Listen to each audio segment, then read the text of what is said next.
Halo semuanya, Assalamualaikum warahmatullahi wabarakatuh. Kembali lagi di vlog saya. Pada kesempatan kali ini kita mau bagi tips tentang bagaimana cara bersaing di toko sembako. Sebagai toko newbie atau pemula, kita wajib tahu apa saja yang kita terapkan agar kita bisa bersaing dengan toko senior. Yang pertama, kita harus menyediakan produk yang variatif ya. Jadi produk kita harus beraneka ragam. Kita harus menyediakan produk yang disukai oleh konsumen, bukan hanya menjual barang sesuai keinginan kita. Dicatat ya, pedagang itu tidak boleh menjual barang yang hanya sesuai keinginannya, tapi harus berdasarkan apa yang dibutuhkan oleh pelanggan. Yang kedua, ambil keuntungan 500 sampai 1000 rupiah. Untuk harga telur kita cukup ambil keuntungan 1000 rupiah. Untuk harga beras cukup ambil keuntungan 1000 rupiah dari modal. Untuk minyak goreng yang kemasan cukup ambil 500 rupiah per kilonya. Untuk yang 2 kilo boleh ambil keuntungan 1000 rupiah. Untuk susu, produk susu dan sarden boleh ambil keuntungan 500 kalau susu sampai 700 rupiah. Sarden boleh ambil keuntungan 1000 rupiah. Dengan begitu, kalau kita menerapkan keuntungan hanya 500 sampai 1000 rupiah, otomatis toko kita langsung dikenal oleh ibu-ibu, karena ibu-ibu itu promosinya dari mulut ke mulut. Hari ini dia belanja, besok akan datang 5 ibu-ibu yang belanja ke tempat kita karena dia tahu bahwa toko kita murah. Yang ketiga, berikan pelayanan yang terbaik. Jadi kita harus selalu ramah, tersenyum kepada pelanggan.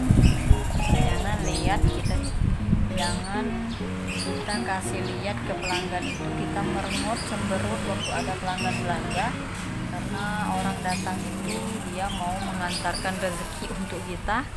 Jadi kasih servis yang baik ya.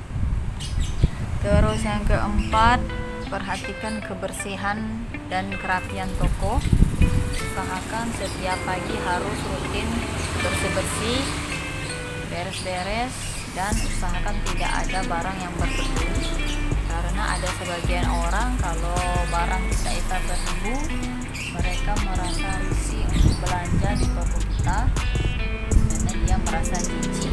Kadang-kadang mereka tidak mau untuk belanja lagi ke tempat kita karena melihat toko kita kotor dan barang kita berdebu semua.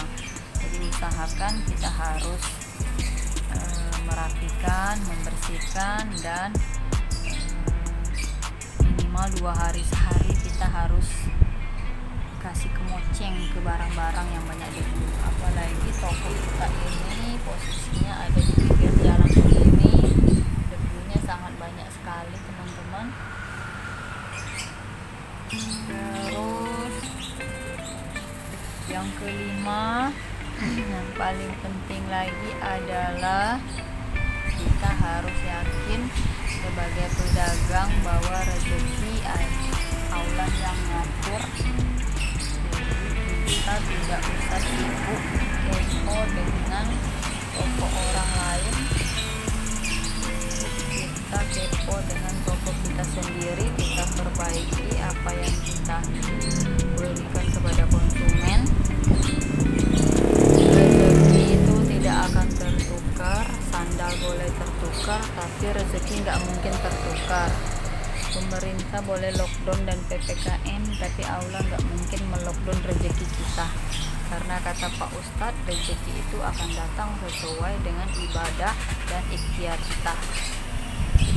Jadi kita harus memaksimalkan ya. Terus yang selanjutnya lagi, kita tidak boleh memiliki sifat iri dengki sebagai pedagang. Menurut saya, ada beberapa orang waktu kita buka toko sembako yang dulunya mau menyapa dan menegur, tiba-tiba langsung tidak mau lagi menegur dan menyapa.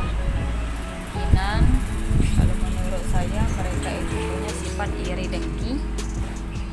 Atau Pak Ustadz, sebagai manusia kita tidak boleh memiliki sifat itu karena iri dengki itu dosa besar dan iri dengki itu bisa menghalangi rezeki kita, karena kita merasa tidak senang orang lain membuka usaha dan tidak mau merasa disaingi.